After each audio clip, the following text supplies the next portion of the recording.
ফের সরকারি জমি দখলের অভিযোগ শাসক নেতার বিরুদ্ধে। পূর্ব বর্ধমানের বর্ষল বাসস্ট্যান্ড এলাকা সরকারের কমিউনিটি ডেভেলপমেন্টের জায়গা হিসেবে রেকর্ডভুক্ত।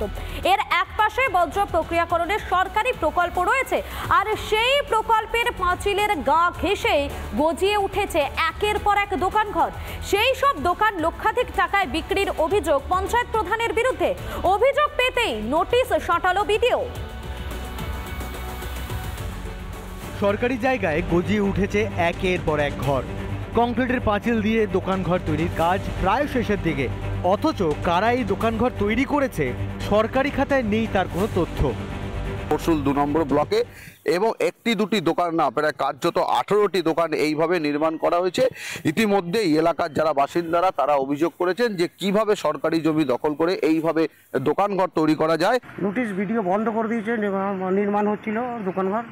এখন সঠিক আমি বলতে পারবো না, তবে কিছু পয়সা কুড়ি নিয়েছে ওদের কাছে দোকান দেবো বলে। তো ওই রমেশ চন্দ্র সরকার, যেটা আমি শুনলাম, মার্কেট তৈরি হবে, ওই দোকানগুলো ভেঙে দেবে রোড সাইডে।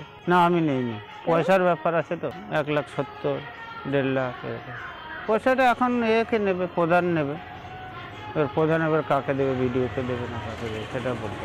2 নম্বর ভিডিও অফিস থেকে তারা কিন্তু ইতিমধ্যে তারা নোটিশ টানিয়ে দিয়েছেন, যে এই নোটিশে তারা নোটিশ করেছেন যে এইখানে তারা তাদের যে কাগজপত্র রয়েছে এই যে জমির, সেই জমির কিন্তু ইতিমধ্যে কাজ বন্ধর যে নোটিশ জারি করা হয়েছে। কিন্তু প্রশ্নটা এখানে যে ব্লক ডেভেলপমেন্ট অফিস ঠিক এখান থেকে হাতে গোনা কয়েক পা, তার সামনে দিয়ে কিভাবে বেআইনিভাবে এই নির্মাণ তৈরি করা হলো। আমরা ভূমি দপ্তর থেকে খোঁজ নিয়ে জেনেছি যে সেটা সরকারি জায়গা এবং সিডি ল্যান্ডের জায়গা পড়ছে। এরপর যারা কাজ করছেন সেরকম সংস্থা বা কোনো ব্যক্তি যদি বলা হয়েছে তার কাগজপত্র নিয়ে দেখা করতে, সঠিক কাগজ যদি দেখাতে পারেন তারপর প্রয়োজনীয় পদক্ষেপ। স্থানীয় পঞ্চায়েত প্রধানের বিরুদ্ধে উঠেছে এই বেআইনি নির্মাণের অভিযোগ। শাস্তির দাবি তুলেছে স্থানীয় তৃণমূল নেতৃত্ব। সম্পূর্ণভাবে বেআইনি আমরা মনে করি যে প্রশাসন এই নির্মাণ কাজ বন্ধ করেছে, এই বিষয়টা সঠিকভাবে তদন্ত করুক। যদিও এই বিষয়ে পঞ্চায়েত প্রধানের সঙ্গে যোগাযোগ করা হলে কোনো উত্তর পাওয়া যায়নি। পূর্ব বর্ধমান থেকে ক্যামেরা রঞ্জিত পরিচয়, সন্তোষ দাস, রিপাবলিক বাংলা। নিয়ম না মেনে সরকারি জায়গায় শেড তৈরির অভিযোগ। জমির মালিক কথা না শোনায় ময়দানে নেমে পড়লেন খোদ কাউন্সিলর। জমির মালিকের ভাইয়ের ওপর চড়াও তৃণমূল কাউন্সিলর, তীরে গেলেন মারতে। বিষয়টি জানেনই না পুরো চেয়ারম্যান।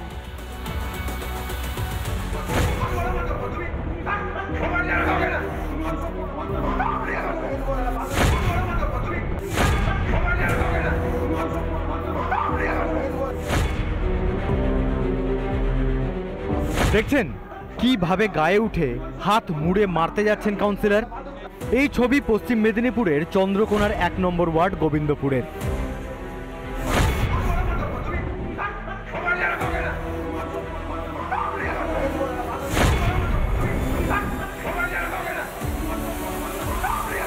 পুরসভার ড্রেনের ধারে নিয়ম বহির্ভূতভাবে নির্মাণের অভিযোগ। সেই নির্মাণ আটকাতে চড়াও হলেন তৃণমূল কাউন্সিলর। কেন কাউন্সিলরের এই আচরণ জানেন? কাউন্সিলরের নির্দেশকে নাকি বুড়ো আঙ্গুল দেখিয়ে শেড করেছেন জমির মালিক। তাই এটাই শাসক নেতার প্রতিবাদ, কাজ বন্ধের ভাষা।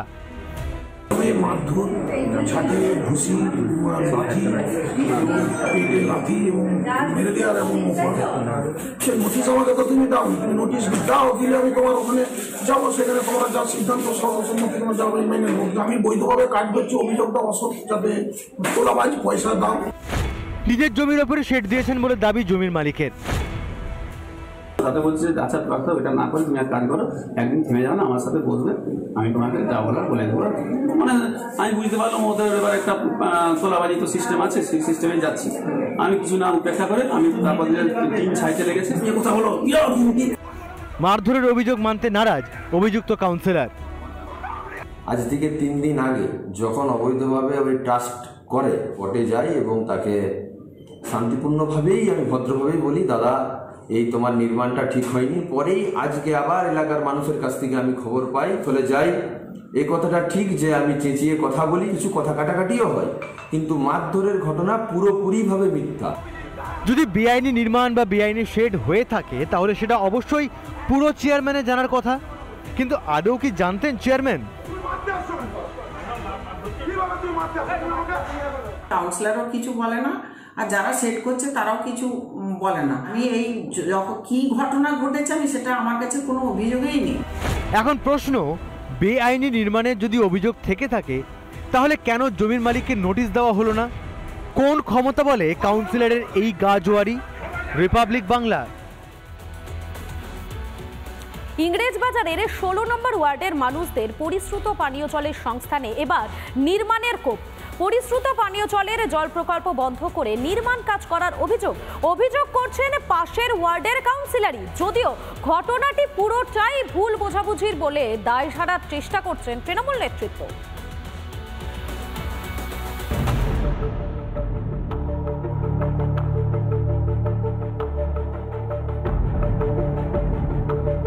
ইংরেজবাজার শহরের বাঙালটুলি হায়দারপুর এবং এইখানে 16 নম্বর ওয়ার্ড, এবং এই ওয়ার্ডে দীর্ঘদিন ধরে একটি জলাধার করা হয়েছিল। এখানে প্রচুর মানুষ এখানে সেই জলাধারের জল খেতেন। নেহারঞ্জন ঘোষের উদ্যোগে এই ওয়ার্ডে, অর্থাৎ 16 নম্বর ওয়ার্ডে তিনি কাউন্সিলর ছিলেন, তিনি সেই সময় সম্ভবত 2008 সালে এই জলাধারটি তৈরি হয়েছিল। হায়দারপুর 16 নম্বর ওয়ার্ডের প্রচুর মানুষ এখানে এই জলাধার থেকে জল সংগ্রহ করতেন, জল খেতেন। কিন্তু আজকে এই জলাধারটাকে নিয়ে শুরু হয়েছে বিতর্ক। এখানে যিনি প্রাপ্ত একসময় কাউন্সিলর যিনি ছিলেন গায়ত্রী ঘোষ, যিনি এখন বর্তমানে 15 নম্বর ওয়ার্ডের কাউন্সিলর, তিনি রীতিমতো এই জলাধার ভাঙা হচ্ছিল বলে অভিযোগ করেছেন এবং সেই অভিযোগের ভিত্তিতে তিনি এই কাজকে আটকিয়ে দিয়েছেন।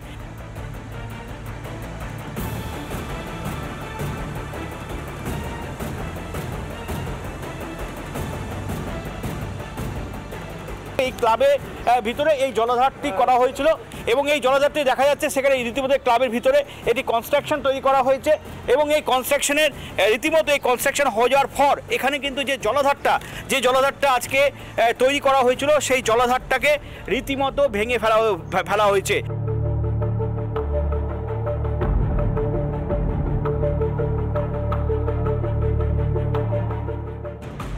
এখানকার স্থানীয় মানুষরা সেটা রীতিমতো একটা অভিযোগ করছে যে এই জলাধার যদি ভেঙে ফেলা হয় তাহলে তাদের পানীয় জল খেতে খুব অসুবিধার মধ্যে পড়তে হতে পারে এবং যার ফলে তারা কিন্তু প্রতিবাদ করছেন। আমরা চাইছি এই জলাধারটা পুনরায় আবার ভালো করে চালু হোক, সংস্কার করে। এটা আমাদের অনেক উপকার হচ্ছে, গোটা ওয়ার্ডের পাড়ার সবাই এখান থেকে জল নিয়ে যায়।